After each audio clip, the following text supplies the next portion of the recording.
Alvin, ang sundalo. Credit to the author. 3,643-50. Ang mga pangalan po na nandito ay galing sa mga name generator. Kung meron man pagkakatulad sa mga pangalan ng tao o lugar at pangyayari, ito ay tunay na hindi sinasadya.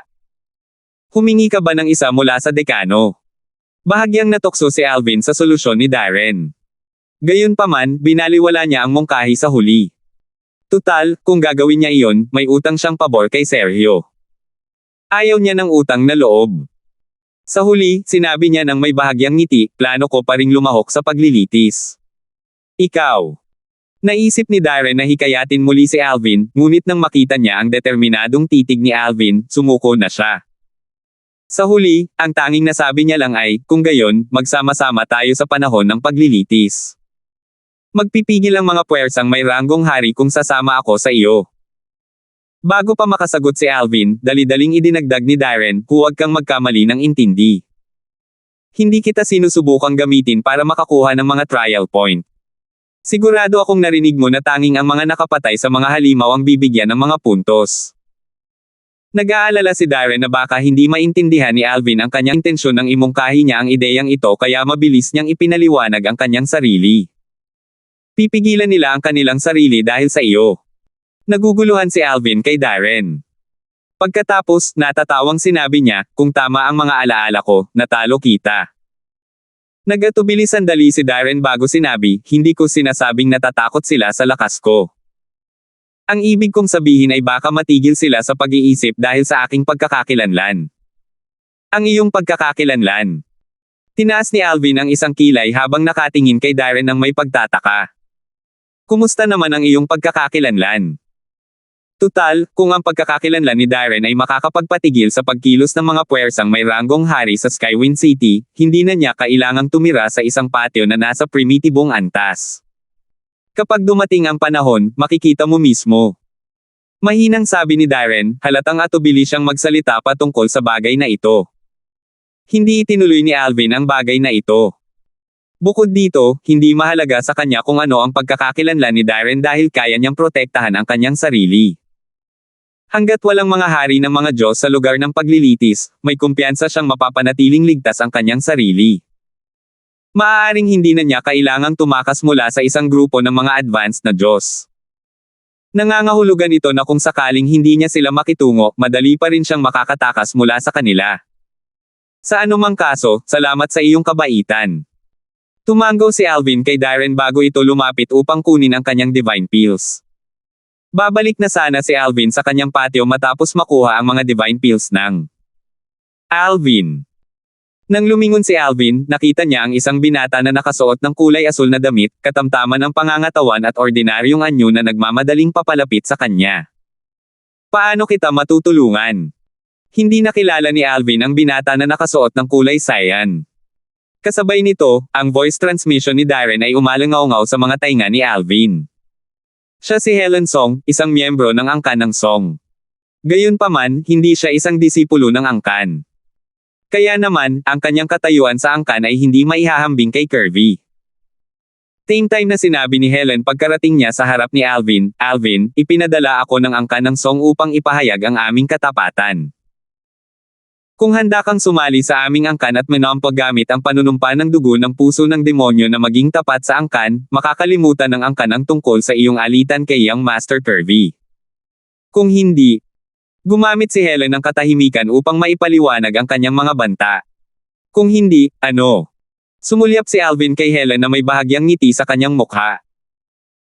Papatayin ba ako ng iyong angkan dahil lang sa inagaw ko ang prominenteng patio mula kay Kirby? Huwag mong kalimutan na nakamit ko ang karapatang sakupin ang prominenteng patio na iyon ayon sa mga patakaran ng Hidden Fog Academy. Alvin, malakas ka at may talento. Sigurado akong narinig mo na ang kasabihang alam ng isang matalinong tao kung kailan dapat sumuko sa kapalaran, sabi ni Helen habang umiiling, ito ang payo ko sa iyo. Pakiusap, bigyan mo ako ng sagot bago magsimula ang pagsubok. Ito ang aking perlas ng kaluluwa. Nang ibigay ni Helen kay Alvin ang kanyang soul pearl, natural lamang na tumanggi si Alvin. Hindi ko ito kailangan. Sige. Hindi na sinubukan ni Helen na hikayatin si Alvin. Umalis siya pagkatapos niyang itago ang kanyang soul pearl. Pagkatalikod niya, isang ngisi ang lumitaw sa kanyang mukha. Nang harapin si Alvin, hindi siya nang ahas na lumampas sa inaasahan. Tutal, wala siyang laban kay Alvin. Bago pa makaalis si Alvin, sunod-sunod na humakbang ang ilang tao mula sa mga puwersang may ranggong hari sa Skywind City upang magbigay ng imbitasyon sa ngalan ng mga puwersang kinabibilangan nila. Kabilang dito ang isang miyembro ng angkan ng Blackwell. Hindi tulad ng angkan ng Song, hindi sila gumagawa ng labis na mga kahilingan tulad ng pag-uutos kay Alvin na manampas sa sumpa ng dugo ng puso ng Diablo. Hindi mahalaga sa kanila kung pansamantala lamang siyang mananatili sa puwersa, makikinabang pa rin sila. Sa kasamaang palad, tinanggihan sila ni Alvin. Tutal, may plano na siya. Nasa Hidden Fog Academy na siya ngayon, nakatakdang sumali sa Lord Rank Hidden Fog Sect sa hinaharap. Hindi makatuwiran para sa kanya na sumali sa isang King Rank Force ngayon. Ang pagsubok para sa mga estudyante ng 10 star sa Hidden Fog Academy ay ginaganap taon-taon. May mga gantimpalang ibibigay sa pinakamahuhusay na estudyante sa pagsubok. Katulad ng dati, ang Hidden Fog Academy ay nagbibigay ng maraming kaakit-akit na gantimpala. Ang pinakamahusay sa mga ito ay ang Dragon Mark Divine Herb. Sa sandaling ito, isang grupo ng mga estudyante ng 10 stars ang nagkukwentuhan sa harap ng 10 stars pavilion habang naghihintay na umalis para sa trial. Medyo kuripot ang akademya ngayong taon. Noong nakaraang taon, ginantimpalaan ng akademya ang nangungunang estudyante ng 3 Divine Pills. Gayunpaman, ngayong taon ay Dragon Mark Divine Herb lang ang ibibigay nila. Tama iyan. Bagamat pareho ang mga epekto, ang bisa ng Dragon Mark Divine Herb ay hindi maihahambing sa Divine Pills. Ano ba ang mahalaga? Hindi ka naman talaga makakakuha ng unang pwesto sa trial. Sa anumang kaso, mas maganda ang gantimpala para sa pangalawa at pangatlong pwesto ngayong taon kaya balanse ang lahat. Ang paglilitis ay tatagal ng 3 buwan kapag ang mga estudyante ng 10 stars ay pumasok sa bakuran ng paglilitis na karaniwang matatagpuan sa liblib na bulubunduking lugar na dinadagsa ng mga halimaw at mga hayop. Kahit gaano karaming halimaw ang napatay, tila hindi sila nawawala ng mga halimaw sa mga bakuran ng pagsubok. Ito ay dahil madalas na hinuhuli ng Hidden Fog Sect ang mga halimaw at pinapakawalan sila sa mga bakuran ng pagsubok. Katulad ng dati, bago magsimula ang paglilitis, ang mga miyembro ng Hidden Fog Sect ay nakapagpalaya na ng napakaraming halimaw sa bakuran ng paglilitis. Sa sandaling ito, nakatayo rin si Alvin sa gitna ng karamihan, naghihintay na dalhin sa lugar ng paglilitis. Sinabi ni Darren na nakatayo sa tabi ni Alvin, ang mga patakaran ng mga pagsubok ay. Nalaman ni Alvin na ang lugar ng pagsubok para sa mga estudyante ng 10 stars ay tinatawag na Monster Forest. Isang point token ang ibibigay sa lahat ng estudyante ilang sandali bago sila pumasok sa lugar ng pagsubok upang maiwasan ang pandaraya ng mga estudyante. Ibibigay ang mga puntos kapag ang dugo ng halimaw ay dumampi sa token. Ang mga puntos na makukuha ay iba-iba ayon sa uri ng halimaw na napatay. Ang mga miyembro ng Hidden Fog Sect ay naglagay ng isang formation sa kagubatan na titiyak ng mga puntos ay ibibigay lamang sa pamamagitan ng pagpatay sa mga halimaw na kanilang pinakawalan doon. Matutukoy ng formation kung ang isang halimaw ay kamakailan lamang nasa isang spatial ring o isang little world at magbibigay lamang ng mga puntos sa token na humahawak sa dugo ng isang halimaw sa loob ng 15 minuto pagkatapos mapatay. Ito ay upang maiwasan ang pagdaraya ng mga estudyante. Magpapatrolya rin ang mga guro ng Hidden Fog Academy sa bakuran ng paglilitis bago magsimula ang paglilitis upang matiyak na walang mga tagalabas na nasa loob. Sa kasamaang palad, ang mga pamamaraang ito ay hindi naging sigurado. Kung tutuusin, hindi naman lubusang mapipigilan ng Hidden Fog Academy ang mga tagalabas na makapasok sa trial grounds. Tanging ang mga nasa o mas mataas na antas ng King of Gods lamang ang pinaghihigpitan na makapasok sa trial grounds. Sabi ni Darren, hindi lang kinikilala ng point tokens ang may-ari nito, kundi kinikilala rin nito ang batas na nauunawaan ng may-ari. Kaya, makakakuha ka lang ng mga puntos sa pamamagitan ng paggamit ng batas na naunawaan mo para pumatay ng mga halimaw. Nang marinig ni Alvin ang mga sinabi ni Darren, naramdaman niya na talagang gumawa ng malaking hakbang ang Hidden Fog Academy para matiyak na hindi makakadaya ang mga estudyante kahit na hindi ito ganap na ligtas. Naisip niya na mas madali kung direktang ipagbabawal ng akademya ang mga tagalabas na pumasok sa trial ground sa halip na ipagbawal lamang ang mga nasa o mas mataas na antas ng isang hari ng mga Diyos.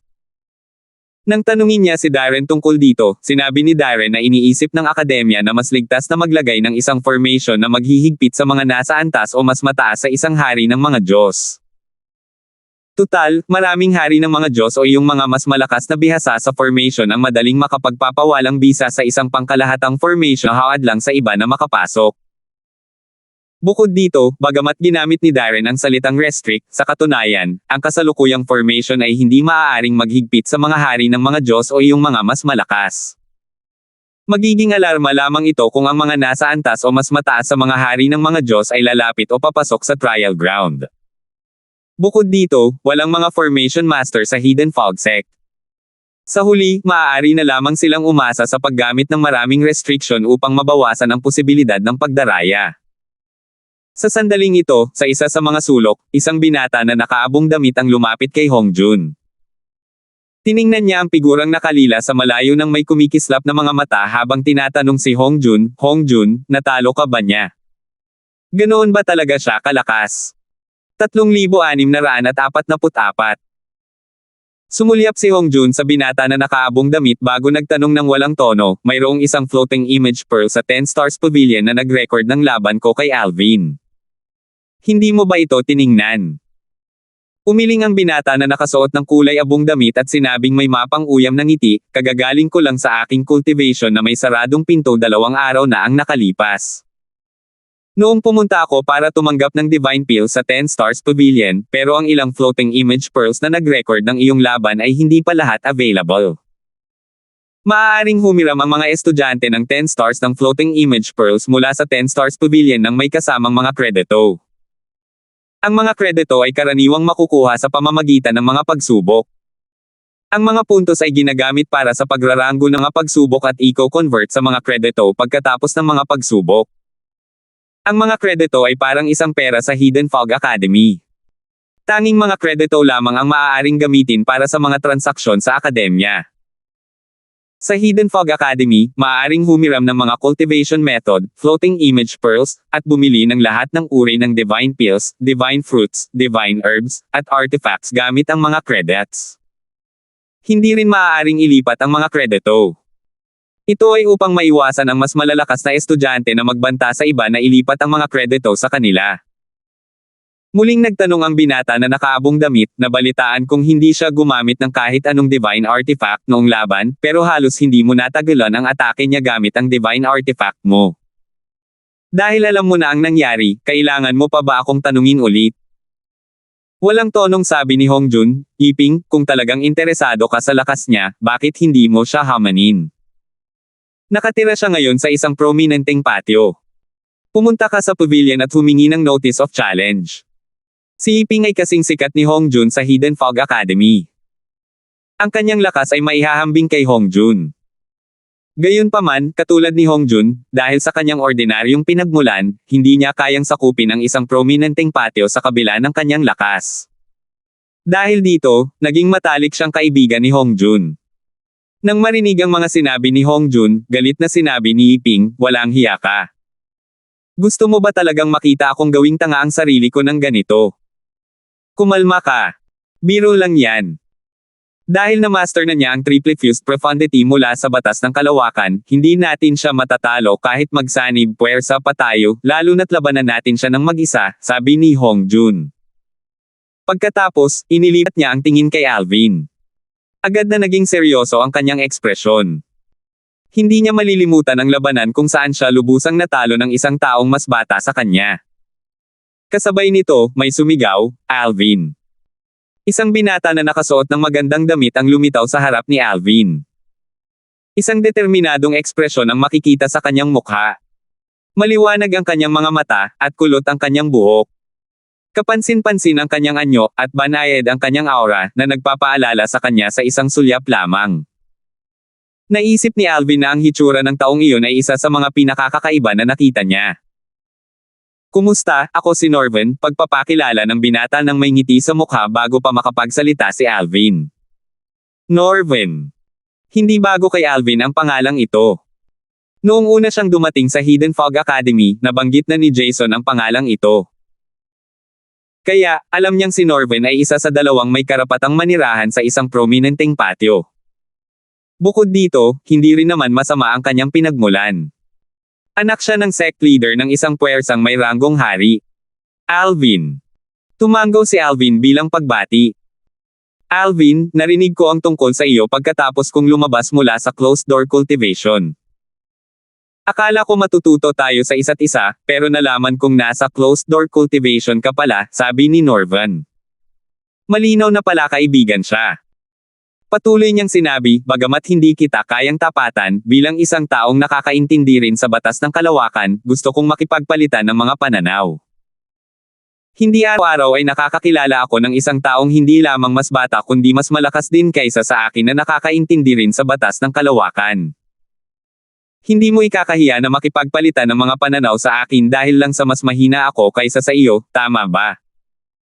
Bahagyang ngumiti si Alvin habang sumasagot, magagawa natin iyan pagkatapos ng paglilitis. Bagamat nakilala lang ni Alvin si Norvan, batay sa mga salita ni Jason, maganda ang impresyon niya rito. Bukod dito, ang maikling pakikipag-ugnayan niya kay Norvan ay nagpabuti rin sa impresyon niya kay Norvan. Sige. Hahanapin kita pagkatapos ng paglilitis. Nagliwanag ang mga mata ni Norvan nang marinig ang sagot ni Alvin. Pagkatapos noon, nagpaalam na siya kay Alvin at umalis. Sa oras na ito, nakaramdam si Alvin ng masamang titig mula sa direksyon kung saan umalis si Norvan. Hindi na niya kinailangan pang hulaan kung sino ito. Alam niyang si Kirby ito, ang disipulo ng angkan ng Song, na kilala rin bilang maliit na prinsipe ng angkan ng Song, na kanyang natalo. Nakatayo sa tabi ni Kirby si Helen na dati nang lumapit kay Alvin para sa angkan ng Song. Sinubukan niyang takutin si Alvin na sasali sa angkan o mamamatay. Sa oras na ito, mabuti naman, nandito na silang lahat. Isang malakas na boses ang umalangaw-ngaw sa ere bago lumitaw ang isang figure. Ito ay pagmamayari ng isang maalalahanin at marangal na lalaki na mahigit 2 metro ang taas. Bigla siyang lumitaw mula sa kawalan. Pagkalabas pa lang ng lalaki, nagtanong si Darren, Alvin, ito na ang unang beses na makakaharap mo si Teacher Donovan Yale, di ba? Oo. Tumango si Alvin. Bagamat marami na siyang nakilalang guro, hindi pa niya nakikila ang lalaking nasa harap niya simula nang sumali siya sa Hidden Fog Academy. Ang lalaking ito ay nagparamdam sa kanya ng panganib na hindi nararamdaman ng kahit sino sa mga guro. Ang aura ng lalaki ay misteryoso at hindi maarak. Si Guro Donovan Yale ay isa sa pinakamalakas na guro sa akademya. Ang kanyang lakas ay pangalawa lamang sa dekano. Sinasabing kasing lakas siya ni na Guro Hendrik at Guro Tanghao, paliwanag ni Darren, ang tatlong iyon, hindi kasama ang dekano, ang tatlong pinakamalakas na guro sa Hidden Fog Academy. Lahat sila ay mga advanced na hari ng mga Diyos. Karaniwan ay hindi siya madalas lumilitaw sa akademya, at kadalasan ay nakikita lamang namin siya sa mga pagsubok. Aakayin niya kami sa lugar ng pagsubok upang matiyak ang aming kaligtasan. Tutal, itinuturing kaming mga panloob na disipulo ng Hidden Fog Sect bilang mga estudyante ng 10 stars at pinahahalagahan ng sekta. Sa totoo lang, sana ang ilan sa mga puwersang may ranggong hari ay sapat na hanggal upang magpadala ng mga hari ng mga Diyos upang patayin ka. Kapag tumunog ang alarma mula sa mga formasayon, gusto kong makita si Guro Donovan na patayin sila. Isang pangiinis ang makikita sa mukha ni Darren nang banggitin niya ang mga puwersang may ranggong hari na maaaring naghahangad na hulihin si Alvin. Donovan. Nang tumingin si Alvin kay Donovan, napansin niyang nakatingin na sa kanya si Donovan. Ngumiti si Donovan at tumango kay Alvin bago niya sinabi ng malakas, nabalitaan kong may isang bagong estudyante na may mataas na talento sa inyong lahat. Kilala na siya bilang pinakamalakas na estudyante ng Hidden Fog Academy. Sa mga salitang ito, halos lahat ng mga mata ng mga estudyante ng 10 stars ay sabay-sabay na nalipat kay Alvin. Gayunpaman, huwag kayong panghinaan ng loob, patuloy na sabi ni Donovan, maaaring malakas ang bagong estudyante, ngunit wala pa siyang karanasan. Ito ang unang beses niyang kumuha ng trial kaya may pagkakataon pa rin kayong lahat na mauna sa kanya. Nagningning ang mga mata ng marami sa mga estudyante nang marinig ang mga salitang ito. Lalo na, sina Hongjun, Norvan, at Yiping ay nagningning sa pag-asa nang marinig nila ang mga salitang ito. Talagang umaasa silang malalampasan nila si Alvin sa paglilitis. Aalis tayo papunta sa trial grounds pagdating ng 3 pang guro, sabi ni Yun Donovan. Ilang minuto lang ang lumipas bago dumating ang 3 pang guro. Hindi pa rin sila nakikita ni Alvin noon. Tara na. Pagkarinig pa lang ng boses ni Donovan, 12 ng mga tao ang tumalon sa ere. Nanguna si Donovan habang may isang guro sa bawat panig at isang guro sa likuran. Sa kanilang paglalakbay, paminsan-minsan ay titingnan ng 3 guro si Alvin. Bawat isa sa kanila ay may iba't ibang intensyon. Isang guro ang partikular na nagparamdam kay Alvin ng pagkailang. Bagamat hindi naman galit ang guro, malamig ang kanyang tingin. Kaya naman, bahagyang inihilig niya ang kanyang ulo at tinanong si Darren sa pamamagitan ng voice transmission, kamag-anak ba siya ng angkan ng song? 3,645. Sumulyap si Darren sa direksyong itinuro ni Alvin at nagtanong, paano mo nalaman? Nararamdaman kong iba ang tingin niya sa 2 guro, tapat na sagot ni Alvin. Siguro Chuno Brooks iyan. Magkaibigan ng asawa niya at ang asawa ng 3 guro ng angkan ng song. Dahil dito, napakalapit niya sa angkan ng song. Para siyang kalahating miyembro ng angkan, sabi ni Darren. Dahil dito, sa wakas ay naunawaan ni Alvin kung bakit nakaramdam siya ng puot mula sa mga titig ni Chuno. Huwag kang mag-alala.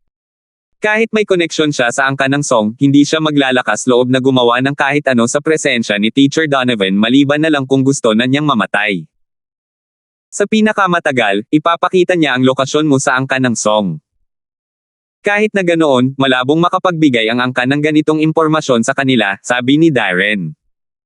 Tumango si Alvin. Sa oras na ito, isang boses ang umalangaw-ngaw sa isip ni Alvin. Ito ay mula kay Norvan, isang estudyanteng may magandang pinagmulan na nakatira sa isang prominenteng patio. Alvin. Tiyak na gagamitin ng angkan ng song ang paglilitis upang kumilos laban sa iyo. Bago ang paglilitis, nakausap ko na ang aking mga nakatatanda at sinabihan ko sila na magpadala ng ilang tao sa lugar ng paglilitis upang maprotektahan kanila kung ikaw ay nasa panganib kung gugustuhin mo. Tutal, ayaw kong mamatay ka. Mababawasan ang isa kong kalaban na matututunan at mawawalan ako ng pagkakataong mapabuti ang aking sarili. Hindi inaasahan ni Alvin na gagawa ng ganitong kaayusan si Norvan. Tutal, kakakilala pa lang nila noon.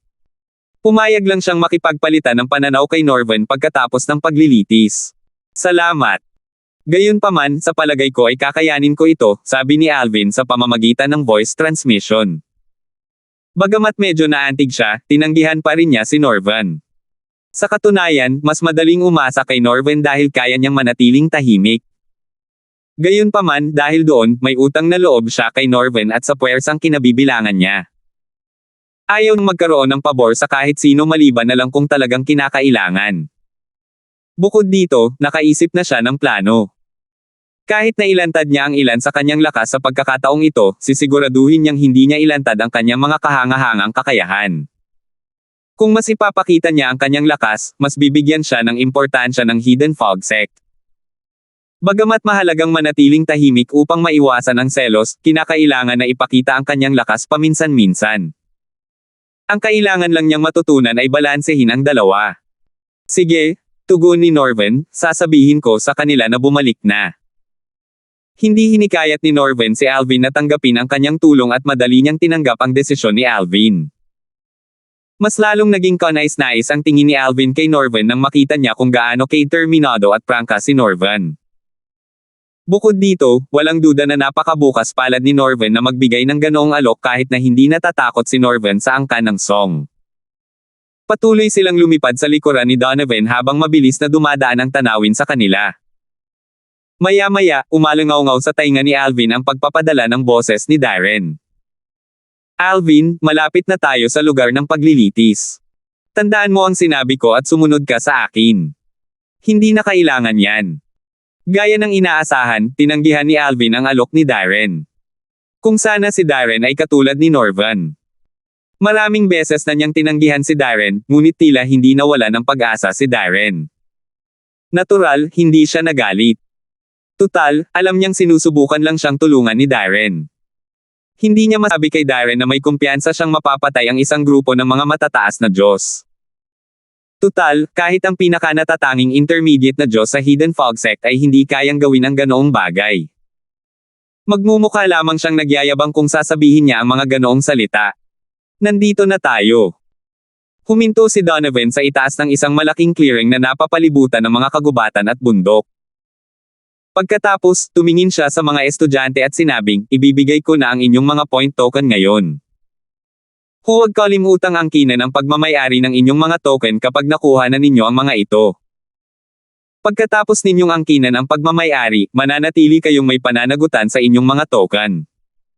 Mawawala ang mga ito kung mamamatay kayo. Sa ilalim ng normal na mga pangyayari, ang 10 Stars Trial ay hindi nagbabanta sa buhay. Maaari kayong umatras kung makakasalubong ninyo ang isang halimaw na hindi ninyo kayang harapin. Kung makakasalubong kayo ng isang mapanganib na sitwasyon tulad ng napapaligiran ng mga halimaw, maaari ninyong basagin ang inyong toke. Susugod ako para iligtas kayo sa lalong madaling panahon. Nang marinig ang mga salitang ito, naguguluhan si Alvin kay Darren sa pamamagitan ng voice transmission, kung siguro Donovan ay susugod sa atin kapag nabasag natin ang ating mga token, bakit ang lakas ng loob ng angkan ng song na kumilos habang nasa paglilitis? Hindi ba sila natatakot na mabasag ko ang token? Umiling si Darren habang sumasagot sa pamamagitan ng voice transmission, minamaliit mo ang Song Clan. Kung determinado silang patayin ka sa panahon ng paglilitis, natural lang na isa sa alang-alang nilang lahat ng bagay. Malamang na magdadala sila ng formation compass na hawad lang sa token na mag-alerto kay Teacher Donovan. Bukod dito, kahit na hindi sila magdala ng formation compass, maaari nilang hilingin sa ibang mga estudyante mula sa Song Clan na basagin ang kanilang mga token sa sandaling kumilos sila para gambolain si Teacher Donovan.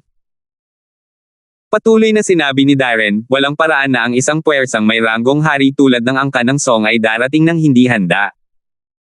Ang kanilang layunin ay patayin ka. Ang pagsasakripisyo ng ilan sa kanilang mga advanced na Diyos upang makamit ang kanilang layunin ay walang kabuluhan. Sino ang nakakaalam na baka magpadala pa sila ng mga Death Warrior na nanumpa sa Devil Heart's Blood Oath na maging tapat sa angkan? Ang panunumpa ng dugo ng puso ng Diablo ay sineseryoso sa Realms of Gods. Bagamat wala itong silbi sa ibang mga lugar, sa Realms of Gods, hindi ito dapat paglaruan. Pagkatapos manampa ng panunumpa ng dugo ng puso ng Diablo, ang isang tao ay maiuugnay sa mga kataas-taasang makapangyarihang grupo.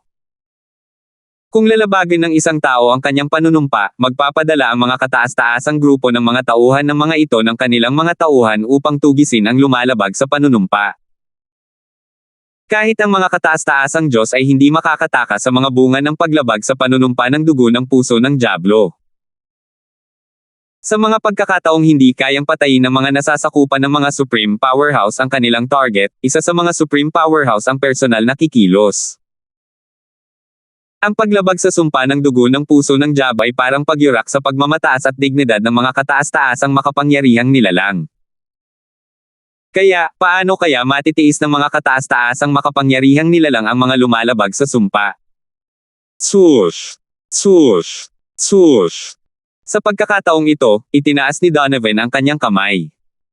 Isa-isa, lumipad ang mga token patungo sa mga estudyante. Huminto ang mga ito sa ere, sa harap ng mga estudyante. Matapos makuha ni Alvin ang token, hindi na siya nag-aksaya ng oras at agad na inangkin ang pagmamayari nito. Maaari ka nang umalis. Sa sandaling marinig ang boses ni Donovan, ang mga estudyante ng 10 Stars ay nagsimulang magsipagtakbuhan sa lahat ng direksyon, at sa isang iglap ay naglaho patungo sa mga kagubatan at kabundukan. Malawak ang mga kagubatan, at matataas ang mga bundok. Malawak ang sakop ng bakuran ng mga estudyante ng 10 Stars. Alvin, aalis muna ako, sabi ni Norvan bago siya mabilis na tumakbo pababa sa kagubatan. Tara na. Sabi ni Darren bago lumipad ang dalawa papasok sa kagubatan sa ilalim ng kanilang mga paa. Gayunpaman, nang lumapag si Darren, natuklasan niyang nawala na si Alvin sa kawalan. She asterisk T. Sa wakas ay napagtanto ni Darren na walang balak si Alvin na magsama. Bulong niya sa sarili, naiinis, hindi ba siya takot sa kamatayan? Walang gaanong kaibigan si Darren sa Hidden Fog Academy. Itinuring niya si Alvin bilang isang kaibigan matapos magpakita ng awa si Alvin sa kanilang labanan. Hindi lamang siya napatay ni Alvin, kundi nagpigil din si Alvin na saktan siya ng malubha. Si Darren, na matagal nang walang kaibigan sa akademya, ay natural na masigasig ngayong nakahanap na siya ng kaibigan. Gayunpaman, hindi niya alam na ang kanyang sigasig ay labis na natalo ni Alvin. Halimbawa, maraming beses nang tinanggihan ni Alvin ang kanyang mga alok na tumulong, ngunit hindi pa rin niya maintindihan ang iniisip ni Alvin at patuloy na nagpupumilit na tumulong.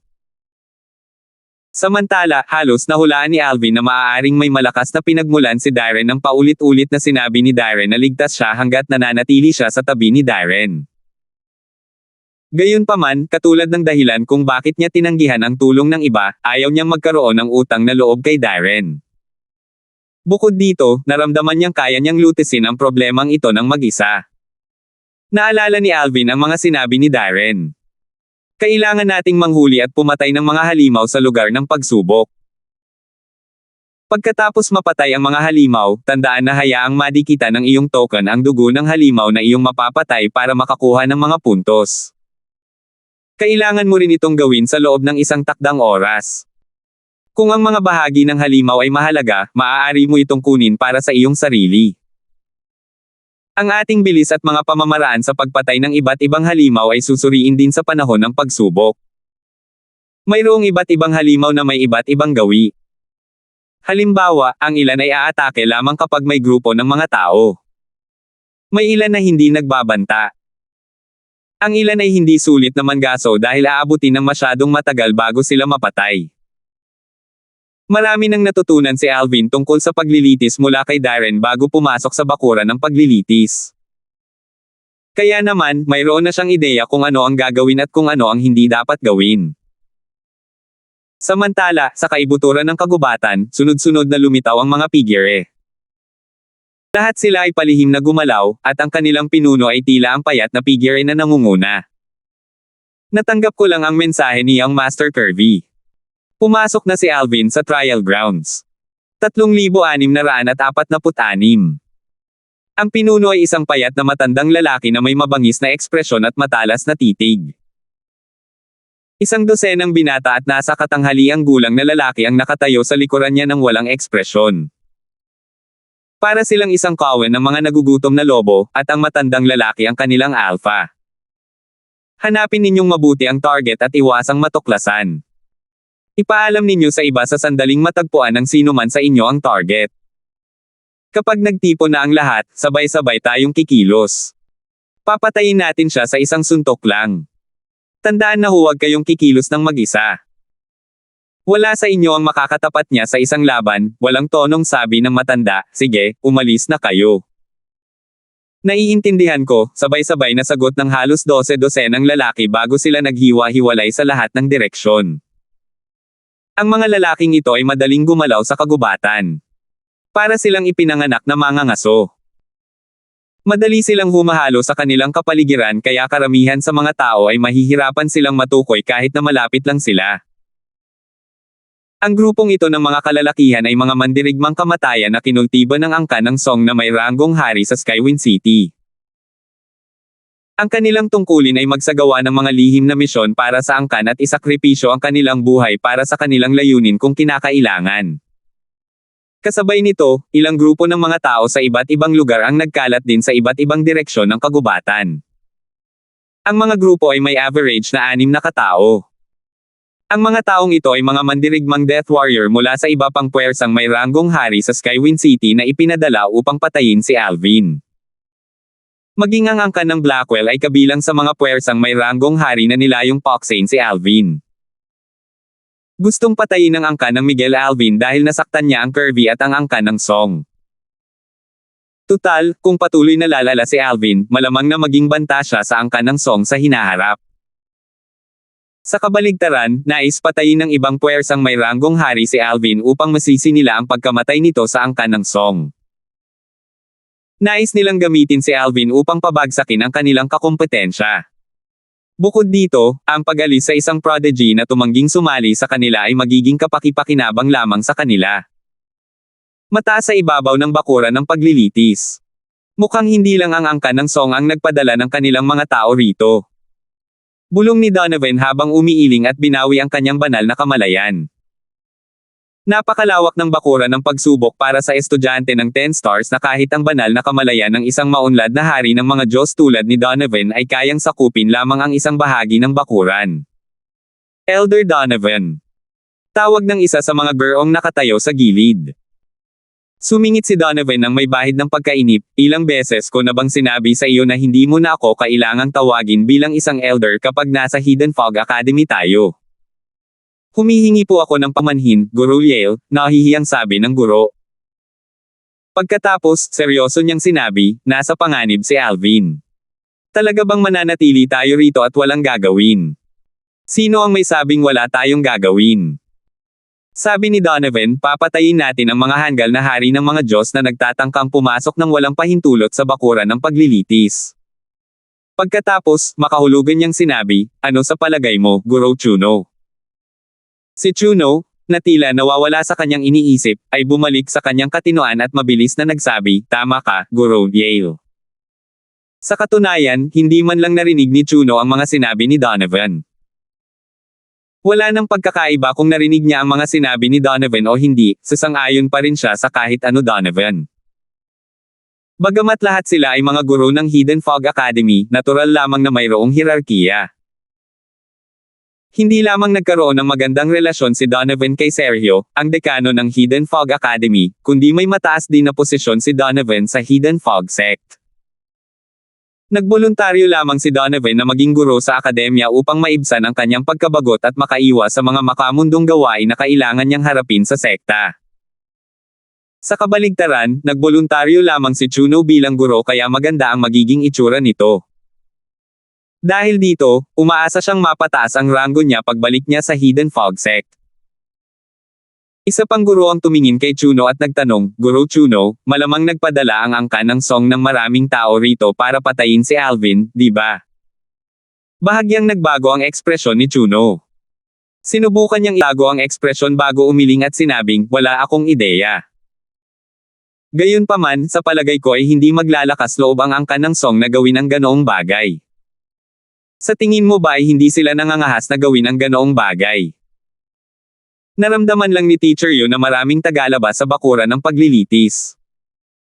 Sino sa tingin mo ang mga taong iyon kung hindi sila mula sa angkan ng Song? Tanong ng guro, halatang ayaw palayain si Chuno. Wala talaga akong ideya. Umiling si Chuno. Pagkatapos, tumingin siya kay Donovan at sinabing, Guro Yale, kung kinakailangan, tutulungan kitang hulihin sila para matanong mo sila. Mga pabaya lamang na salita ang mga ito. Alam ni Chuno na hindi siya hihilingin ni Donovan na gawin ang ganoong bagay dahil alam ni Donovan ang koneksyon niya sa angkan ng Song. Sa madaling salita, hindi siya pinagkakatiwalaan ni Donovan at malamang inakala niyang susunggaban niya ang pagkakataong patayin si Alvin kung siya ay ipadala sa kagubatan. Sa katunayan, tama si Chuno. Hindi na kailangan yan, sabi ni Donovan habang umiiling, maghintay kayo rito kasama namin. Kung may estudyanteng makakabasag ng token niya, ililigtas namin siya ng grupo. Malinaw na walang balak si Donovan na hayaang mawala si Chuno sa kanyang paningin, at madaling pumayag si Chuno dahil inaasahan na niya ito. Kumunat ang noo ng gurong pinagalitan ni Donovan kanina bago nagtanong, Guro Yale, ano ba ang iniisip ninyo ng dekano? Si Alvin ay isang natatanging talento kahit ikumpara pa natin siya sa mga nasa Hidden Fog Sect. Hindi ba ninyo iniisip na masyadong mapanganib na hayaan siyang lumahok sa paglilitis? Paano kung mamatay siya? Tumingin ang lahat kay Donovan, naghihintay sa kanyang sagot. Sumagot si Donovan sa mahinahong tono, hindi na siya bata at may sarili siyang mga opinyon.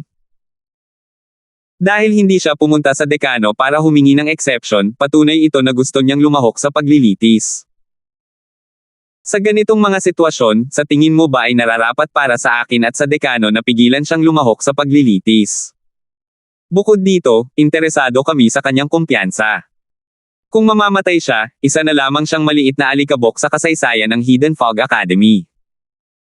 Kung mabubuhay siya, patunay ito na tunay siyang pambihira.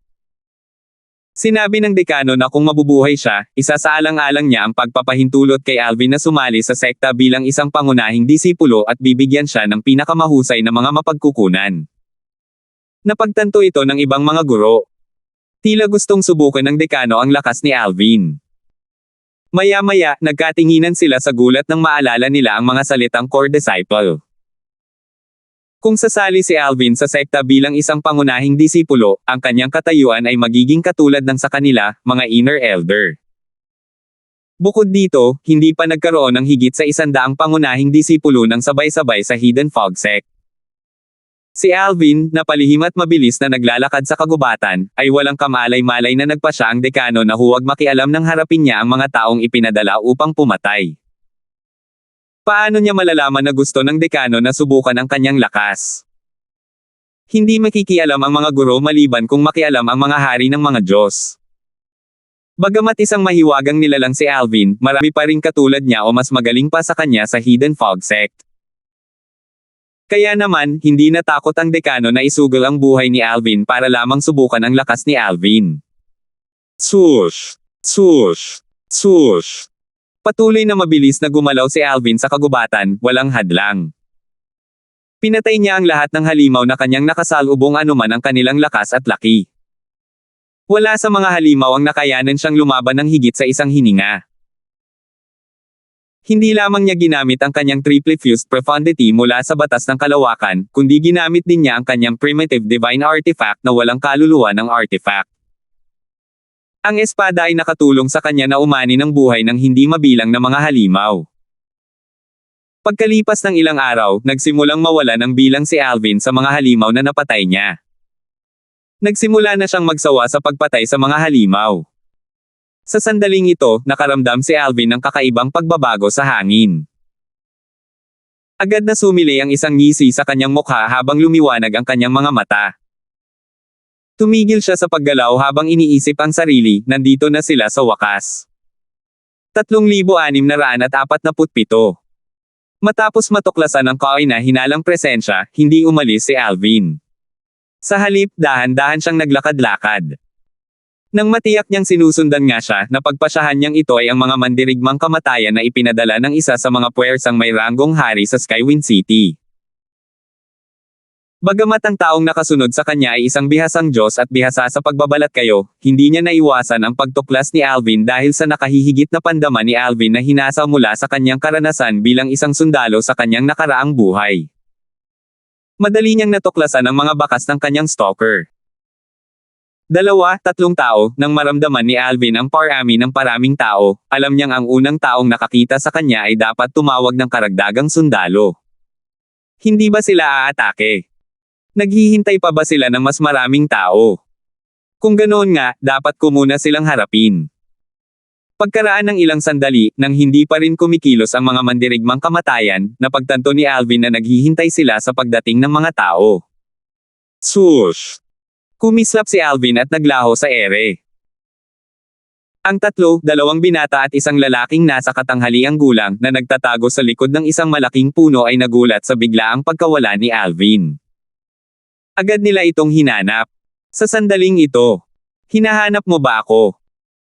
Tumangala ang 3 at nakita ang isang lilang figure na lumulutang sa hangin habang ang mga kamay ay nasa likod at mapanghamak na nakatingin sa kanila. Atake! Nagpalitan ng tingin ang 3 at determinadong ginamit ang kanilang divine energies at ginamit ang kanilang lalim. Kumislap ang kanilang mga mata sa hanggang pumatay habang sumusugod sila patungo kay Alvin. Bawat isa sa kanila ay may hawak na isang primitive divine artifact habang inaatake nila si Alvin ng walang pagpipigil. Napakahina. Natuklasan ni Alvin na ang kanyang mga kalaban ay mas mahina kaysa sa inaasahan niya nang gumawa sila ng hakbang. Bagamat sila ay mga advanced na Diyos, ang kanilang naunawaan na lalim ay hanggang sa antas ng kahusayan lamang at halos hindi pa nila nauunawaan ang isang fused profundity. Bagamat malakas ang kanilang divine energies, ang mga puwersa ng kanilang lalim ay talagang kulang. Iwinasiwas ni Alvin ang kanyang espada. Nagsimulang umikot at pumihit ang kawalan sa paligid ng 3. Sa loob lamang ng isang iglap, ang 3 ay napatay ng mga pagsabog ng enerhiyang pangkalawakan, na naging ambon ng dugo. Bukod sa kanilang mga banal na artifact, lahat, kasama na ang kanilang mga singsing pangkalawakan, ay nawasak. Mga singsing na pang-espasyo na nakakasira ng sarili. Nakakahiya naman, bulong ni Alvin sa sarili matapos niyang itabi ang mga banal na artifact.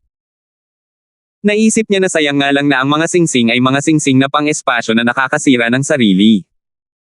Ang mga singsing na pang-espasyo na nakakasira ng sarili ay natatangi sa mga realms of gods. Tanging ang mga eksperto sa artifact sa realms of gods ang may kakayahang gumawa ng mga singsing na pang-espasyo na nakakasira ng sarili. Matapos nilang sirain ang sarili, ang mga ari-arian sa mga singsing ay ikakalat sa kawalan o malalayong sulok ng realms of gods. Natural lang, ang layunin ng mga singsing na ito ay pigilan ang kaaway na makuha ang kanilang mga ari-arian. Karamihan sa mga taong may kakayahang bumili ng mga ito ay gagamitin ang mga ito kapalit ng mga ordinaryong singsing na pang-espasyo. Siguro papunta na rito ang iba. Sa halip na hintayin sila, dapat ko silang hanapin at patayin isa-isa. Mas madali ito kaysa harapin silang lahat ng sama-sama, at hindi ko na kailangang ipakita ng husto ang aking lakas. Agad na gumalaw si Alvin. Nang una siyang dumating, naisip niyang kailangan niyang ipakita ang higit pa niyang lakas upang harapin ang isang grupo ng mga advanced na Diyos. Gayunpaman, dahil napakalawak ng bakuran ng paglilitis, walang nagawa ang mga mandirigmang kamatayan kundi ang humiwalay at hanapin siya. Paano sila naging pabaya kung gusto nila akong patayin? Nakangising sabi ni Alvin bago nag-teleport palayo. Kung alam lang ng mga nagtatangkang pumatay kay Alvin ang iniisip niya, malamang na magsusuka sila ng dugo dahil sa pagkadismaya. Hindi nagtagal at nakahanap si Alvin ng dalawa pang tao. Pinatay niya sila bago pa man sila nagkaroon ng pagkakataong gumanti. Pagkatapos ng 15 minuto, nakapatay na si Alvin ng 13 katao. Sa sandaling ito, naramdaman ni Alvin na may isa pang taong papalapit sa kanya. Gayunpaman, hindi tulad ng mga napatay niya noon, naramdaman niya na ang aura ng taong ito ay mas malakas kaysa sa iba. Mas malakas siya kaysa sa iba. Isang payat na matandang lalaki na may parehong hangarin na pumatay at malamig na mga mata tulad ng iba ang dahan-daang gumapang papalapit, hindi alam na natagpuan na siya. Nang maramdaman niya ang pagbabago-bago ng enerhiya mula sa teleportation profundity ni Alvin, sumigaw siya, "Sino ang nandyan?" Isang gininto ang sinag ng espada ang agad na sumilay, lumapag sa isang puno. Doon nagtatago si Alvin. Nang matamba ang puno, isiniwalat nito si Alvin. Nanlaki ang mga mata ng matanda nang hindi niya mahahalata nang makita niya si Alvin. Ikaw si Alvin. Ang dami mong dinala rito para patayin ako, pero hindi mo man lang ako nakikilala. Walang tonong sabi ni Alvin. Malaki ang ipinagbago ng ekspresyon ng matandang lalaki nang marinig ang mga sinabi ni Alvin. Dali-dali siyang nagpadala ng mga mensahe sa kanyang 16 na nasasakupan at 3 lamang sa kanila ang nakatanggap ng tugon. Naging malungkot ang kanyang ekspresyon nang magtanong siya sa mahinang boses, "Napatay ninyo ang 13 sa aking mga tauhan." Tiyak na napatay ni Alvin ang 13 sa kanyang mga nasasakupan dahil sa kanilang kawalan ng tugon. Nagkibit balikat si Alvin bago ngumiti, "Nakapatay ako ng halos 12 tao. Hindi ko alam kung sino sila. Ang alam ko lang ay hindi sila taga-akademya."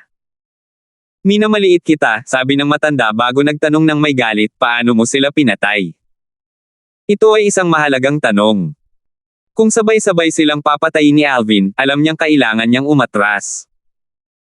Tutal, hindi niya kayang labanan ang lahat ng kanyang mga nasasakupan ng sabay-sabay. Kung kaya iyon ni Alvin, walang duda na wala siyang laban kay Alvin. Bagamat isa siyang mandirigma ng kamatayan at sumumpa ng katapatan sa angkan ng Song gamit ang panunumpa ng dugo ng puso ng Diablo, hindi maituturing na pagtataksil ang umatras at mag-ulat pabalik sa angkan. Sa panahong iyon, bibigyan siya ng angkan ng mga karagdagang tauhan upang harapin muli si Alvin. Dahil nakakalat sila sa lahat ng dako, hinabol ko sila isa-isa at pinatay silang lahat, tapat na sagot ni Alvin. Pagkatapos, nanliit ang kanyang mga mata habang patuloy na sinasabi, "Ngayon, ikaw na ang mamamatay." Nakahinga ng maluwag ang matanda nang marinig ang sagot ni Alvin. Pagkatapos, humajijek siya. "Alvin, aaminin kong malakas ka talaga. Gayunpaman, mali ka kung iniisip mong kaya mo akong patayin. Iba ako sa mga pinatay mo kanina. Biglang umalangaw-ngaw ang banal na enerhiya ng matanda pagkarinig pa lang ng kanyang boses. Nagliwanag ito ng may gininto ang liwanag habang gumagamit ng triple fused profundity. Ito ang dahilan kung bakit hindi siya natatakot kay Alvin. Alvin, kung isa kang advanced na Diyos, wala akong magagawa kundi tumakas. Nako, isa ka lamang intermediate na Diyos. Kahit na naunawaan mo na ang triple fused profundity mula sa batas ng kalawakan, wala kang paraan para makatakas sa kamatayan ngayon.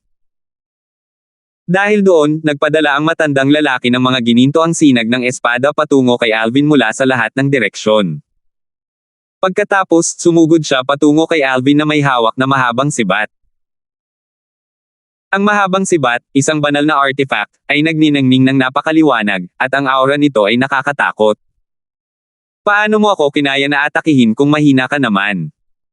Nanatiling hindi natitinag si Alvin. Napaangat ang mga sulok ng kanyang mga labi at naging isang mapanghamak ng ngiti habang nakatingin sa gininto ang sinag ng espada at sa matandang lalaki na papalapit sa kanya. Mastery daw. Sa isang iglap lang, ang espasyo sa paligid niya ay nasa ilalim na ng kanyang kontrol. Ito ang unang pagkakataon na ginamit ni Alvin ang Mastery Daw, isa sa 4 na daw ng langit at lupa, simula nang makarating siya sa Profound Energy Land. 3,648. Hindi nakapag-react ang matanda sa biglaang pag-atake ni Alvin. Inakala niyang kaya niyang umatake ng maaga at makakuha ng kalamangan, na madaling mapapatay si Alvin. Hindi niya inaasahan ang kawalan ay babaliktad at lalamunan ang kanyang mga pag-atake. Para bang si Alvin ang may ganap na kontrol sa espasyo sa kanilang paligid. Matagal bago niya natuklasan na nakapasok na nga siya sa saklaw ng espasyong kontrolado ni Alvin. Natuklasan niya na ang kanyang katawan ay wala na sa ilalim ng kanyang kontrol. Ang tanging napanood niya ay ang pagwasak ng kanyang pisikal na katawan gamit ang isang piraso ng kanyang banal na kamalayan. Bago pa man niya maintindihan kung ano ang nangyayari, namatay na siya. Hindi naman masama ang lakas mo. Malas mo lang na ako ang kalaban mo. Tutal, kahit ang 5 pinakamalakas na estudyante ng 10 stars ay hindi kayang tapatan, sabi ni Alvin habang umiiling at itinago ang banal na artifact ng matanda. Mas malakas ang matandang lalaki kaysa sa mga Death Warrior na napatay niya kanina. Kung hindi niya ginamit ang isa sa 4 na daos ng langit at lupa, mahihirapan siyang patayin ang matandang lalaki. Siyempre, madali niya sanang napatay ang matandang lalaki kung ginamit niya ang kanyang quadruple fused profundity. Gayunpaman, isa iyon sa mga pinaka-epektibong taktika niya. Halos hindi makareact ang matanda sa biglaang pag-atake ni Alvin.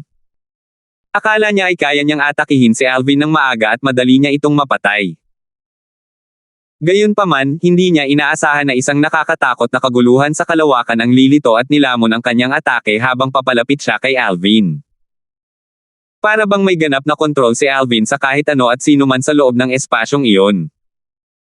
Nakapasok na ang matandang lalaki sa teritoryo ng kalawakan ni Alvin bago pa man siya makareact. Sa sumunod na sandali, napagtanto niyang wala na sa kontrol ang kanyang katawan. Pinanood ng kanyang banal na kamalayan ang pagkapira-piraso ng kanyang pisikal na katawan bago unti-unting nawasak ang kanyang espiritu at banal na kamalayan, hindi maintindihan ng matandang lalaki ang nangyari kahit ilang sandali bago siya namatay. Hindi naman masama ang antas ng iyong lakas, ngunit, sa kasamaang palad, ako ang iyong kalaban ngayon. Umiling si Alvin pagkatapos niyang itabi ang banal na artifact ng matanda. Kung mahahanap siya ng mga 10-star na estudyante ng Hidden Fog Sect, kahit ang nangungunang 5 pinakamalakas na estudyante ay hindi kailanman makakaligtas laban sa matandang ito. Ang matandang lalaki ay mas malakas kaysa sa mga kamatayang sundalo na napatay ni Alvin kanina. Mahirap para sa kanya na patayin ang matandang lalaki nang hindi ginagamit ang isa sa 4 na daw ng langit at lupa, maliban na lang kung gagamit siya ng 4 na fused profundities laban sa kanya. Gayunpaman, iyon ang sikretong sandata ni Alvin. Kung ikukumpara sa Mastery Daw, mas mataas ang panganib na malantad sa paggamit ng quadruple fused profundity. Tutal, kahit na may palihim na nagmamasid sa kanyang laban, malamang na mapagkakamalan nila ang kanyang Mastery Daw bilang isang espesyal na pamamaraan na kanyang nilinang. Bukod dito, ang Mastery daw ay magugulat sa kanyang kalaban at mabilis na papatayin ang kanyang kalaban bago pa man makapagpadala ng mensahe ang kanyang kalaban. Sayang naman. Isa na namang singsing na pangkalawakan na sumisira sa sarili. Kung pagbabatayan ang lakas niya, malamang mas mahalaga ang mga bagay sa singsing niya kaysa sa iba, buntong hininga ni Alvin. Kasunod nito, ipinagpatuloy niya ang paghahanap sa kanyang mga kaaway. Sa mga nakalipas na araw, nakatagpo si Alvin ng 3 pangkainahinalang tao. Lahat sila ay may parehong intensyong pumatay gaya ng mga pinatay niya. Siguro mga mandirigma rin sila ng kamatayan mula sa angkan ng Song. Pagkatapos ng isa pang 2 araw ay lumipas na. Siguro 17 Death Warrior lang ang ipinadala ng Song Clan dito, bulong ni Alvin sa loob-loob niya. Ang Song Clan ay malamang na ang tanging puwersang may ranggong hari sa Skywind City na magpapadala ng napakaraming Death Warrior para habulin siya. Nagpasya si Alvin na magsimulang mangaso at pumatay muli ng mga halimaw matapos ang 2 araw na walang makitang tao. Ang pagpatay sa mga halimaw ay parang isang simpleng paglalakbay para sa kanya. Sa isang hiwa lang ng kanyang espada, madali niya silang mapapatay.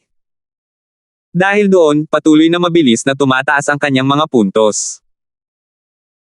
Malalantad ang tunay niyang kakayahan kung ang matanda ay magkakaroon ng kahit kaunting pagkakataon na ipaalam sa kanyang mga kasamahan bago siya patayin ni Alvin.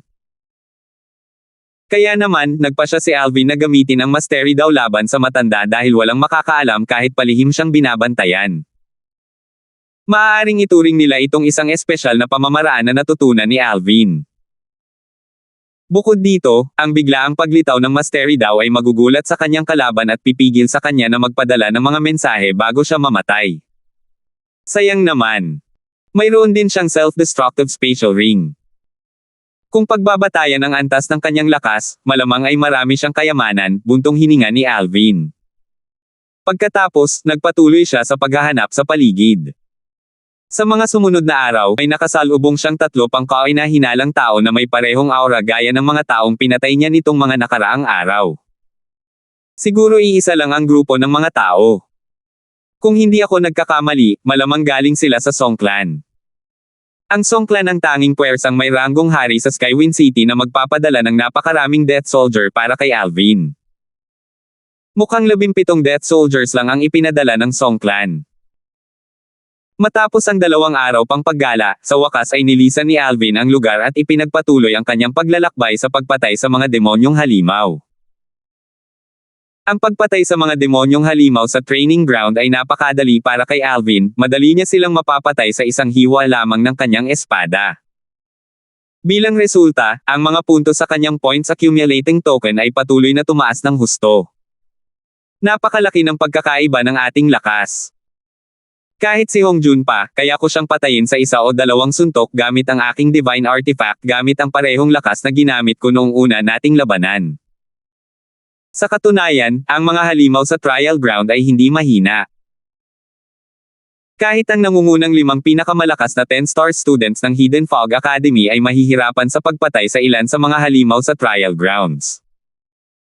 Tutal, maingat na pumili ang Hidden Fog Sect ng mga halimaw na haamon sa mga 10-star students. Dahil bagong sali lang si Alvin sa Hidden Fog Academy, natural lang na walang oras ang Hidden Fog Sect para maghanap ng mga halimaw na haamon kay Alvin. Ang ari-arian ng angkan ng Song sa Skywind City.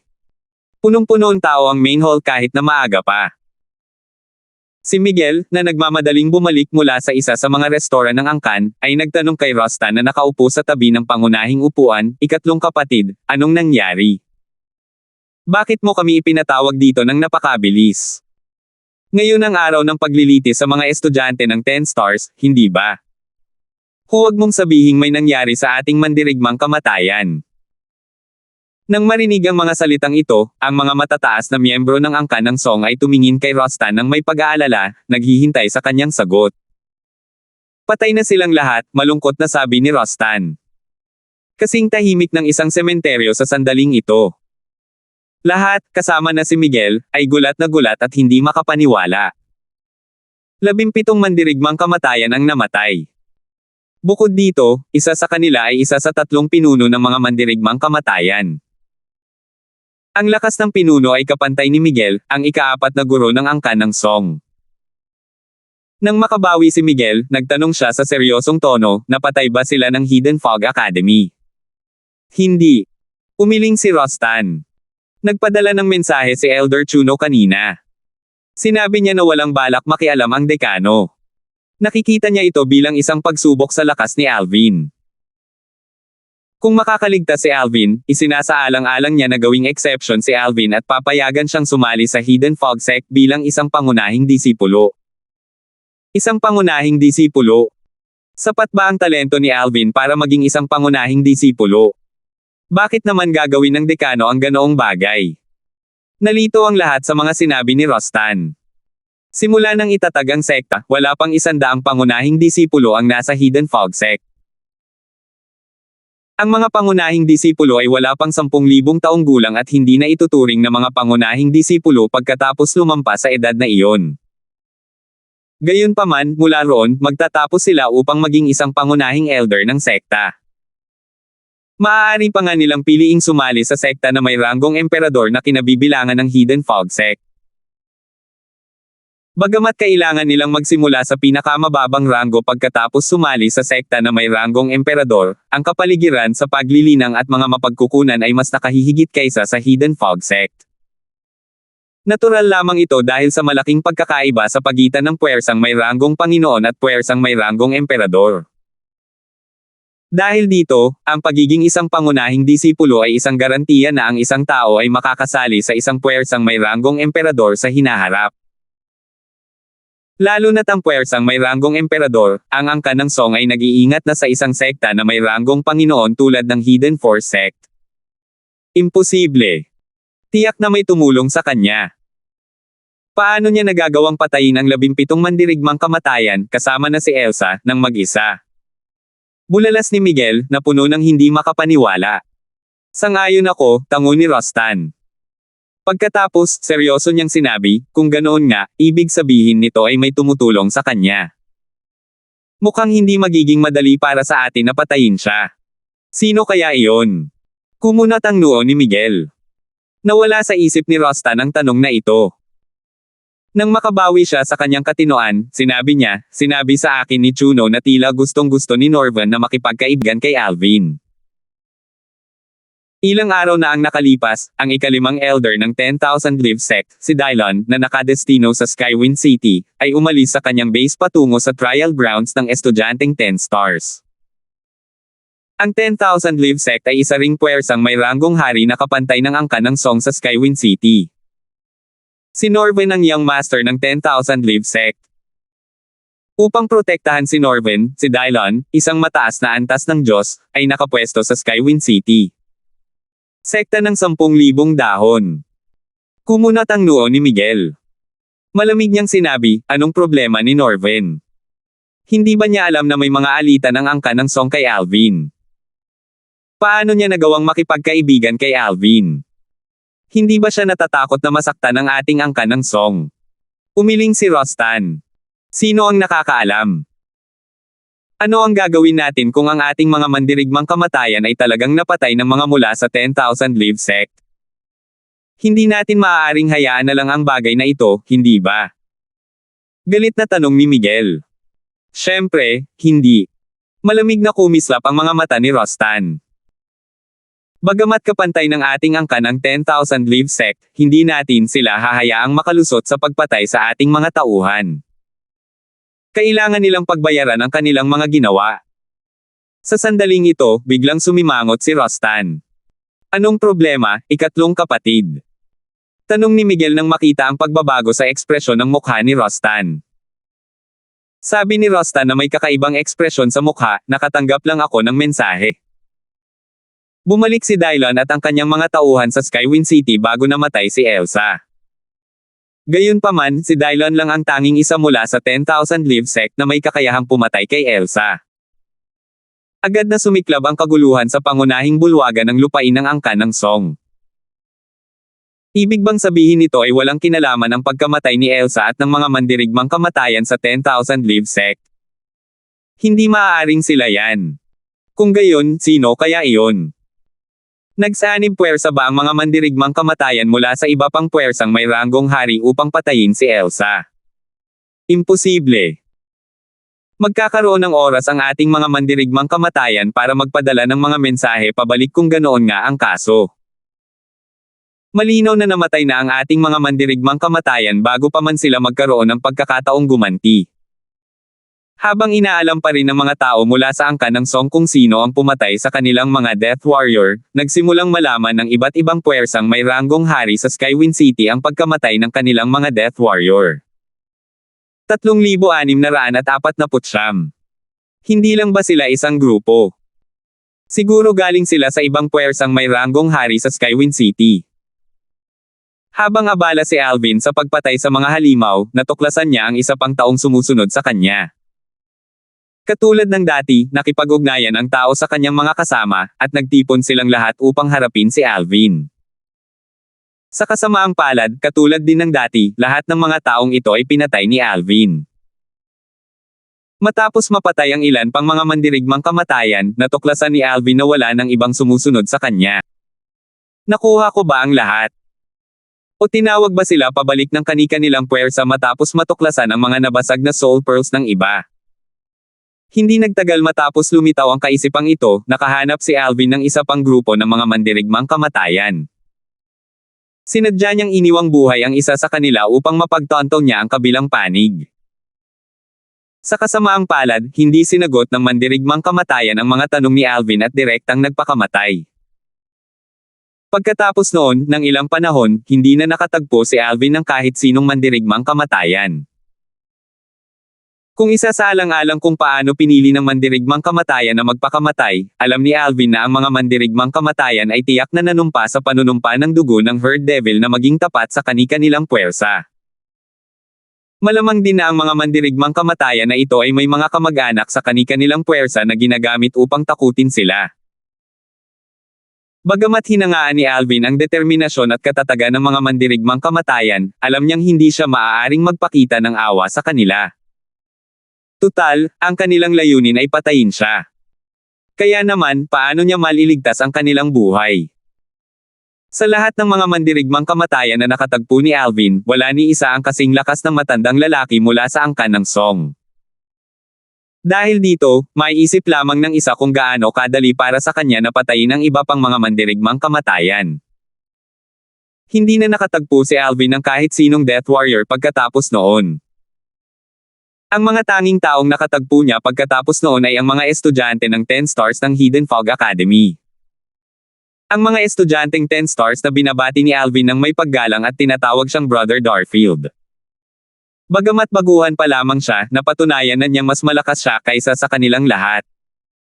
Sa mundong ito kung saan iginagalang ang malalakas, natural lamang na si Alvin ay nakakuha ng labis na paggalang. Higit pa sa isang grupo sila. Mukhang ang iba sa kanila ay mga Death Soldier mula sa ibang puwersang may ranggong hari ng Skywind City. Nang ipagpatuloy ni Alvin ang kanyang paglalakbay sa pagpatay sa mga demonyong halimaw, natuklasan niya ang isa pang taong sumusunod sa kanya. Nakipag-ugnayan ang lalaki sa kanyang mga kasamahan upang magsama-samang muli at kalaunan ay lahat sila ay sumuko sa mga kamay ni Alvin. Matapos mapatay ang ilan sa kanila, napagtanto ni Alvin na wala nang lumitaw.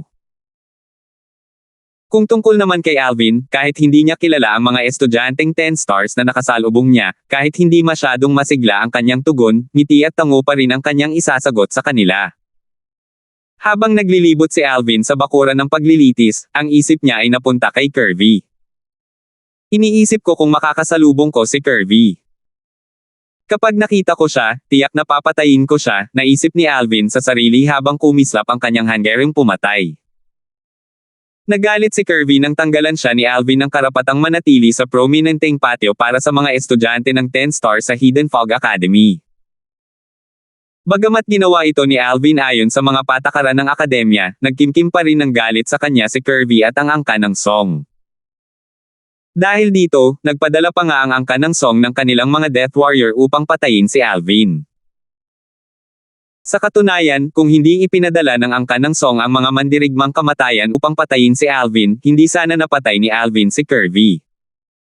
Gayunpaman, ang mga ginawa ni na Kirby at ng angkan ng Song ay lumampas na sa kanyang kinikita. Kaya naman, kung makakasalubong niya si Kirby, hindi siya magdadalawang isip na patayin si Kirby. Napangiti siya nang maisip na walang mga patakaran na nagbabawal sa mga estudyante na mag-atake sa isa't isa.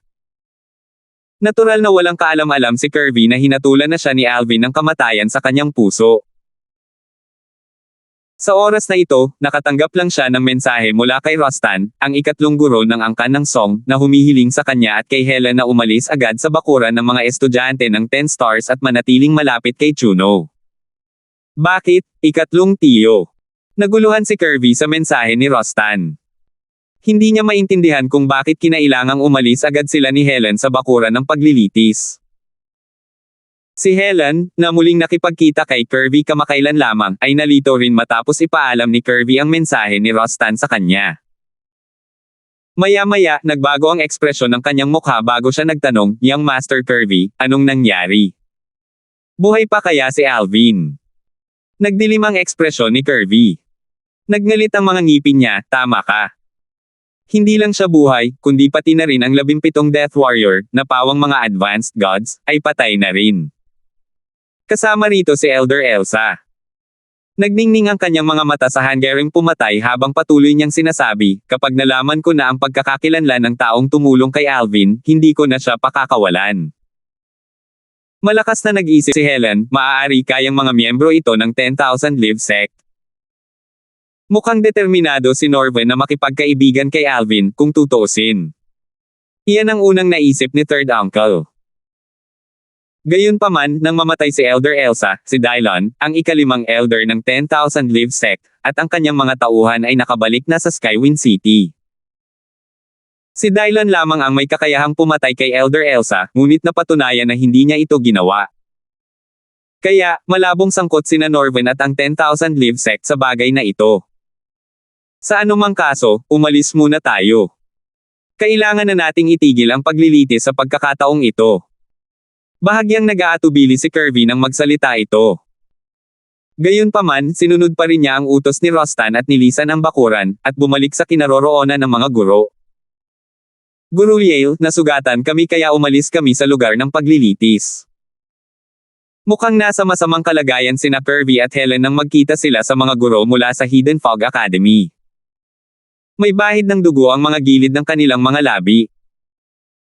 Para magmukhang mas kapanipaniwala, sinadya nilang saktan ang kanilang mga sarili, para makahanap ng lehitimong dahilan para huminto sa paglilitis. Tumango agad si Donovan. "Ibigay mo sa akin ang iyong points accumulating token." "Opo, Guru Yale." Matapos masunaring ibalik ng dalawa ang kanilang mga token, tumayo sila sa tabi ni Chuno. "Tiyo Chuno," magalang na bati ni Kirby kay Chuno. Tutal, tiyuhin niya si Chuno sa kasal ng tiyahin niya. Sinabi ni Chuno sa pamamagitan ng voice transmission, "Akala ko narinig mo na ang nangyari, di ba?" Sabi ni third brother, "Kakausapin ka niya." "Oo." Gayunpaman, iniisip ko kung sino ang tumulong sa kanya. Tanong ni Kirby. Ngumiti ng mapang-uyam si Chuno bago sinabi, "Natatakot ako na baka siya ang pumatay sa mga mandirigmang kamatayan." Sunod-sunod na namatay ang mga mandirigmang kamatayan ng halos walang oras na lumipas sa pagitan. Malamang na hinabol sila ni Alvin at pinatay ng sunod-sunod. Imposible. Buong kumpiyansang sabi ni Kirby, maaaring kaya niyang patayin ang iba, ngunit tiyak na hindi niya kayang patayin si Elder Elsa. Alam mo ang lakas ni Elder Elsa. Imposibleng mapatay niya si Elder Elsa. Naiintindihan ko, pero may posibilidad pa rin na siya ang may gawa nito. Kung napatay niya nga si Elder Elsa, patunay ito na mas malakas siya kaysa sa inaasahan niya. Seryosong sabi ni Chuno, dahil dyan, makakasali na siya sa Hidden Fog Sect ng mas maaga at magiging pangunahing disipulo nila. Maging pangunahing disipulo ng Hidden Fog Sect ng mas maaga. Anong ibig mong sabihin? Pinaikit ni Kirby ang kanyang mga mata habang nagbabago ang kanyang ekspresyon. Sinubukan niyang kumalma at sinabing, hindi, imposibleng napatay niya si Elder Elsa. Tiyak na may tumulong sa kanya. Gayunpaman, kung hindi mahanap ng dekano ang taong tumulong sa kanya, tiyak na irerekomende siya ng dekano na maging pangunahing disipulo ng Hidden Fog Sect. Gayunpaman, kailangan pa rin niyang pumasa sa isang pagsusulit bago siya formal na matanggap bilang pangunahing disipulo ng Hidden Fog Sect, sabi ni Chuno. Imposible para sa kanya na magkaroon ng ganito kataas na likas na talento o kasanayan sa pag-unawa para makapasa sa pagsusulit. Mapanghamak na sabi ni Kirby. Gayunpaman, sa loob-loob niya, nagsimulang lumitaw ang pagkabalisa sa kanyang puso. Kasunod nito, nagpadala ng mensahe si Kirby sa kanyang tiyuhin na si Rostan. Ikatlong tiyuhin, kailangang mamatay si Alvin. Kahit na kaya niyang pumasa sa pagsusulit para maging pangunahing disipulo ng Hidden Fog Sect o hindi, ang kanyang pag-iral ay isang malaking banta sa angkan ng Song. Gumaan ang pakiramdam ni Kirby nang matanggap niya ang tugon ni Rostan na nagpapahayag ng kanyang pagsang-ayon. Siya nga pala ang nagpasimula ng alitan sa pagitan ng angkan ng Song at ni Alvin. Kung lalakas si Alvin sa hinaharap, walang duda na siya ang unang magdurusa sa mga kahihinatnan nito. Sa mga sumunod na araw, patuloy na pinapatay ni Alvin ang mga halimaw na kanyang nakasalamuha. Sa loob-loob niya, umaasa pa rin siyang makasalubong si Kirby. Sa kasamaang palad, tanging pagkadismaya lamang ang kanyang natanggap. Marami na siyang nakasalamuhan ng mga estudyante ng 10 stars sa mga nakaraang araw, ngunit wala ni isa sa kanila ang Kirby. Siguro nakatanggap siya ng mensahe mula sa kanyang angkan dahil sa pagkamatay ng kanilang mga Death Warrior at umalis sa trial grounds. Mabuti na lang at hindi nila agad natuklasan ang mga durog na soul pearls ng mga Death Warrior bago ko sila natapos patayin. Totoo ngang hindi natuklasan ng angkan ng Song ang mga durog na soul pearl ng mga mandirigmang kamatayan sa tamang oras, na nagresulta sa pagkamatay ng lahat ng 17 mandirigmang kamatayan. Kadalasan, ang mga soul pearl ng mga mandirigmang kamatayan ay inilalagay sa isang itinalagang lugar. Ang mga pinuno ng iba't ibang grupo ng mga mandirigmang kamatayan ang responsable sa pagsubaybay sa mga soul pearl ng kanilang mga nasasakupan. Gayunpaman, dahil pinangunahan ni Elsa ang kanyang koponan sa isang misyon, walang sino man ang naiwan upang bantayan ang kanilang mga soul pearl. Nang matuklasan ng angkan ng Song na wala sa mga mandirigmang kamatayan na kanilang ipinadala ang tumutugon sa kanilang mga mensahe ay saka lamang nila naisip ang tingnan ang mga soul pearl ng mga mandirigmang kamatayan. Tapos na ang oras. Sa wakas ay natapos na ang paglilitis para sa mga estudyante ng 10 stars. Bago natapos ang paglilitis, natagalan bago nakahanap si Alvin ng isa pang halimaw at napatay ito. Pagkatapos, nilisan niya ang bakuran ng paglilitis. Pagkatapos ng paglilitis, ang bilang ng mga halimaw sa bakuran ng paglilitis ay lubhang nabawasan matapos silang mapatay ng mga estudyante ng 10 stars ng Hidden Fog Academy. 3,650. Nakipagkita si Alvin sa mahigit 100 ng mga mag-aaral ng 10 stars, hindi kasama sina Kirby, Darren, Norvan, at Jason ng angkan ng Song. 100 ng estudyante ng 10 star ang bumubuo na sa kalahati ng mga estudyante ng 10 star ng Hidden Fog Academy. Alvin. Kakaalis lang ni Alvin sa trial grounds at papunta na sana siya sa isang grupo ng mga estudyante ng 10 stars na nagkukumpulan nang may marinig siyang tumatawag sa kanya mula sa malayo. Lumingon siya at natuklasang si Darren pala iyon. Nang makita ni Darren na nakaligtas si Alvin sa paglilitis ng walang anumang senyales ng pinsala, nakahinga siya ng maluwag. Nang makita ang ngiti ng ginhawa sa mukha ni Darren, bahagyang naantig si Alvin. Bagamat maituturing siyang magkaibigan ni Darren, hindi naman malalim ang kanilang relasyon. Talagang nakakagulat ang labis na pag-aalala ni Darren sa kanyang kaligtasan. Mabilis kang lumabas. Ngumiti si Alvin kay Darren. Sa pagkakataong ito, natuklasan din niya ang 4 na guro ng Hidden Fog Academy, na mga chaperone din para sa paglilitis, na nakatingin sa kanya. Nakita niya si Donovan na nakatingin sa kanya nang may nagniningning na mga mata habang ang isang bahid ng pagkamangha ay makikita sa mga mata ng 2 pang guro. Kung tungkol naman kay Chuno, kahit na mukhang kalmado sa labas, ang kanyang emosyon ay umaalon sa kanyang puso. Umiling si Darren. Wala pang 1 oras ang itinagal ko bago umalis. Dahil dyan, may ilan na umalis ng maaga. Pagkatapos, lumipat ang tingin niya kina Kirby at Helen bago nagpatuloy sa pagsasalita, nabalitaan kung umalis sila ng maaga sa trial ground dahil nasugatan sila. Gayunpaman, batay sa kanilang hitsura, malamang na napakagaan ang kanilang mga pinsala kaya hindi na nila kailangang umalis sa trial ground. Napatingin si Alvin kina Kirby at Helen, hindi nagulat sa mga salita ni Darren. Tutal, kapag natuklasan ng angkan ng Song ang pagkamatay ng kanilang mga mandirigmang kamatayan, walang duda na agad na makikipag-ugnayan ang angkan kina Kirby at Helen, at hihilingin sa kanila na umalis sa bakuran ng paglilitis. Natural lamang na hindi alam ng angkan ng Song na si Alvin ang may pananagutan sa pagkamatay ng mga mandirigmang Death Warrior ng kanilang angkan. Mabilis niya silang pinatay kaya't wala na silang oras para magpadala ng communication talisman pabalik sa angkan. Tiwala siyang hindi alam ng angkan ng Song kung siya ba o isang katulong ang pumatay sa mga mandirigmang Death Warrior ng kanilang angkan. Gayunpaman, kahit sino pa ang may pananagutan sa pagkamatay ng mga mandirigmang Death Warrior, tiyak na uutusan ng angkan si Kirby na umalis agad sa lugar ng paglilitis, dahil sa takot para sa kanyang kaligtasan. Kaya nga umalis sila sa trial grounds ng mas maaga, di ba? Siguradong ibabalik ko ang pabor na ito sa pamilya mo. Patuloy kang magdasal na sana ay kasing swerte ka ngayon, sabi ni Alvin kay Kirby sa pamamagitan ng voice transmission. Pagkatapos, tiningnan ni Alvin si Kirby nang may matalim na titig na naging dahilan upang manginig si Kirby sa takot. Sa sobrang takot niya, naisip niya sandali, marahil, dapat na niyang kalimutan ang tungkol sa alitan nila ni Alvin. Gayunpaman, mabilis niyang iwinaksi ang kaisipang iyon. Pagkatapos, dali-dali siyang nagpadala ng mensahe sa kanyang ama, si Edmund, at sa kanyang ikatlong tiyuhin, si Rostan, na ipinaalam sa kanila ang tungkol sa banta ni Alvin sa isang eksaheradong paraan. Kung hindi mamamatay si Alvin, ayos lang kung may mangyari sa akin, pero nag-aalala lang ako na baka habulin niya ang angkan ng Song.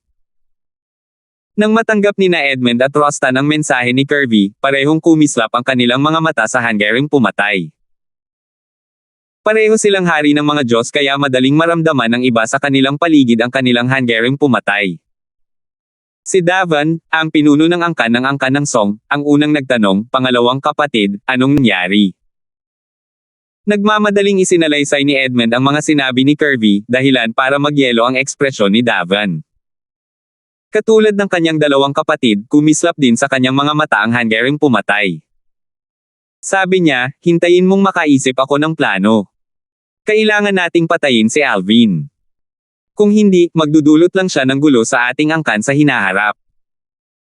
Sa simula, si Davan, hindi tulad ng iba, ay walang gaanong pakialam kay Alvin. Gayunpaman, sinimulan na niyang seryosohin ang bagay na ito nang malaman niya na balak ni Sergio na irekomende si Alvin na maging isang pangunahing disipulo ng Hidden Fog Sect. Dahil dito, alam niya na kung walang gagawin tungkol kay Alvin, tiyak na magdudulot ito ng kapahamakan sa angkan sa hinaharap. Tutal, kung ang isang pangunahing disipulo ng Hidden Fog Sect ay bibigyan ng oras upang maging ganap na ganap, ang pagsira sa angkan ng Song ay magiging kasing dali ng pagbalibag ng kamay ng isang tao. Walang kaalam-alam si Alvin sa kaguluhang idinulot niya sa angkan ng Song. Kahit alam niya, wala siyang pakialam. Mula nang ipadala ng angkan ng Song ang kanilang mga mandirigmang kamatayan para sa kanya, determinado na siyang patayin sila. Sa pagitan niya at nila, isa lamang sa kanila ang pinapayagang mabuhay. Ito ang unang pagkakataon simula nang makarating siya sa Profound Energy Land na plinano niyang lipulin ang isang buong puwersa. Tutal, kahit na noong ipinaghiganti niya ang katimugang nayo ng Darfield Clan Village, pinatay lang niya ang salarin at hindi ang puwersang kinabibilangan ng salarin. Gayunpaman, iba ang nangyari sa pagkakataong ito. Si Kirby at ang kanyang angkan ay kumilos laban sa kanya, tinangka siyang patayin. Sandaling ito, hinanap din ni Norven si Alvin. Nang makitang ligtas si Alvin, nakahinga siya ng maluwag. Pagkatapos, nakangiti niyang sinabi, nakakagaan ang loob na makitang maayos ka. Nag-aalala ako na baka mamatay ka roon. Pagkatapos sabihin iyon, hindi na nagpaligoy-ligoy pa si Norven at prangkang nagtanong, ano kaya ang nangyari sa huli? Gumawa ba ng hakbang laban sa inyo ang angkan ng Song? Si Norven ay nagmula sa isang puwersang may ranggong hari na kapantay ng angkan ng Song. Bagamat ang angkan ng Song ang lokal na tirano ng Skywind City, natural lamang na hindi siya natatakot sa angkan. Kung tutuusin, alam niyang hindi maglalakas loob ang angkan na gumawa ng padalos-dalos na hakbang laban sa kanya. Walang tonong sumagot si Alvin, tulad ng inaasahan mo. Nagpadala sila ng isang grupo ng mga mandirigmang kamatayan para patayin ako. Sayang, lahat sila ay namatay. Namatay silang lahat. Bulalas ni Norvin, pinatay mo silang lahat. Hindi magugulat si Norvin kung si Alvin ay nakapatay ng 2 advance na Diyos ng mag-isa. Gayunpaman, sigurado siyang ang angkan ng Song ay nagpadala ng higit sa 2 Death Warrior upang patayin si Alvin sa pagkakataong ito. Hindi niya inaasahan na kaya ni Alvin na patayin ang lahat ng Death Warrior. Noong una, may ilan akong nakitang nagtatago at sumusunod sa akin kaya mabilis ko silang naalis. Kalaunan ay dumami pa sila, at naalis ko rin sila, mahinahong sabi ni Alvin. Itinago nila ang kanilang presensya, pero natagpuan mo sila. Nagulat si Norvin. Hindi siya nagulat na nagkalat ang mga mandirigmang kamatayan upang hanapin si Alvin. Tutal, ang paggalaw ng sama-sama sa isang malaking grupo ay makakaakit lamang ng atensyon. Gayunpaman, nagulat siya na nagawa ni Alvin na matukoy ang presensya ng mga mandirigmang kamatayan kahit na itinago na nila ang kanilang presensya. Maya-maya, nakahinga ng maluwag si Norvin, mabuti na lang at walang ipinadalang pinuno ng mga mandirigmang kamatayan sa kanilang angkan ang angkan dito. Kung hindi, mahihirapan sana kayo. Napangiti na lamang si Alvin nang marinig ang mga salitang pinuno ng mga mandirigmang kamatayan. Medyo sigurado siyang napatay niya ang pinuno ng mga mandirigmang kamatayan mula sa angkan ng Song. Gayunpaman, wala siyang sinabi kay Norvin. Tutal, ang kakayahang gawin ng ganoong kagalingan ay magbubunyag lamang sa lahat na mas malakas siya kaysa sa ipinakita niya noong laban niya kay Hongjun. Di nagtagal, sa wakas ay nagtipon na ang lahat ng mga estudyante ng 10 stars. Karamihan sa kanila ay maayos naman, at ilan lamang sa kanila ang nasugatan. Ibigay mo na ang point accumulation tokens mo, sabi ni Donovan. Masunaring ibinalik ni na Alvin at ng iba pa ang mga token. Nanatiling pareho ang ekspresyon ni Donovan habang kinukuha niya ang mga token mula sa mga estudyante. Gayunpaman, nang matanggap niya ang mga token ni Alvin, agad na nagbago ang ekspresyon niya nang maramdaman niya ang mga puntos na naipon ni Alvin. Instinktibo siyang lumingon upang tingnan si Alvin. Hindi napapansin ng iba ang reaksyon ni Donovan, dahilan para lumingon din sila kay Alvin. Anong nangyari? Mukhang nagulat si Guru Donovan. Naku, curious talaga ako. Ano kaya ang dahilan kung bakit mukhang gulat na gulat si Teacher Yale? Siguro dahil sa mga puntos na naipon ni Alvin, di ba? Nag-usap-usap ang mga estudyante ng 10 stars, dahil sa kanilang kuryosidad. Gayun din, ang 3 iba pang guro ng Hidden Academy ay naging mausisa rin. Sa huli, hindi na nakapagpigil ang isa sa mga guro kaya't nagtanong siya ng may kuryosidad, Guro Yale, ilang puntos ang naipon ni Alvin? Malalaman mo rin yan kapag lumabas na ang rankang, nakangiting sagot ni Donovan, habang pinapanatili ang pananabik. Dahil doon, pinangunahan ni Donovan ang mga mausisang guro at estudyante pabalik sa Hidden Fog Academy. Habang naglalakbay, lumapit si Norvin kay Alvin at nagtanong, Alvin, ilang puntos ang naipon mo? Nakakagulat siguro na mukhang gulat na gulat si Guro Yale. Ngumiti lang din si Alvin. Bago pa man umalis sa trial grounds, alam na niyang mas mataas ang puntos niya kaysa sa ibang mga estudyante. Tutal, ang bilis niya sa pagpatay sa mga halimaw ay hindi kayang tapatan ni Norvin, Hongjun, at ng iba pa. Nang makita ni Norvin ang tugon ni Alvin, medyo naiinis niyang sinabi, parang sinusubukan mong panatilihing nasa kaba ang lahat tulad ni Guro Yale. Pagkatapos, ibinoling ni Norvin ang kanyang atensyon kay Darren at nagtanong, Darren, ilang puntos ang naipon mo sa pagkakataong ito? 8,000 puntos, sagot ni Darren. Bahagyang tumango si Norvin. Hindi naman masama. Malapit mo nang malampasan ang 10,000 puntos. Kumusta ka naman? Tanong ni Darren bilang tugon. Ngumiti si Norvin bago sinabing, mas maganda ito kaysa sa nakaraang pagsubok. Sa pagkakataong ito, nakaipon ako ng mahigit 20,000 puntos. Mahigit 20,000 puntos. Bulalas ni Darren. Pagkatapos, sinabi niya, noong nakaraang pagsubok, kahit ang pinakamataas na ranggo ay hindi nakakuha ng higit sa 20,000 puntos, tama ba? Salamat po at sinamahan ninyo ako, ingat lagi mga master.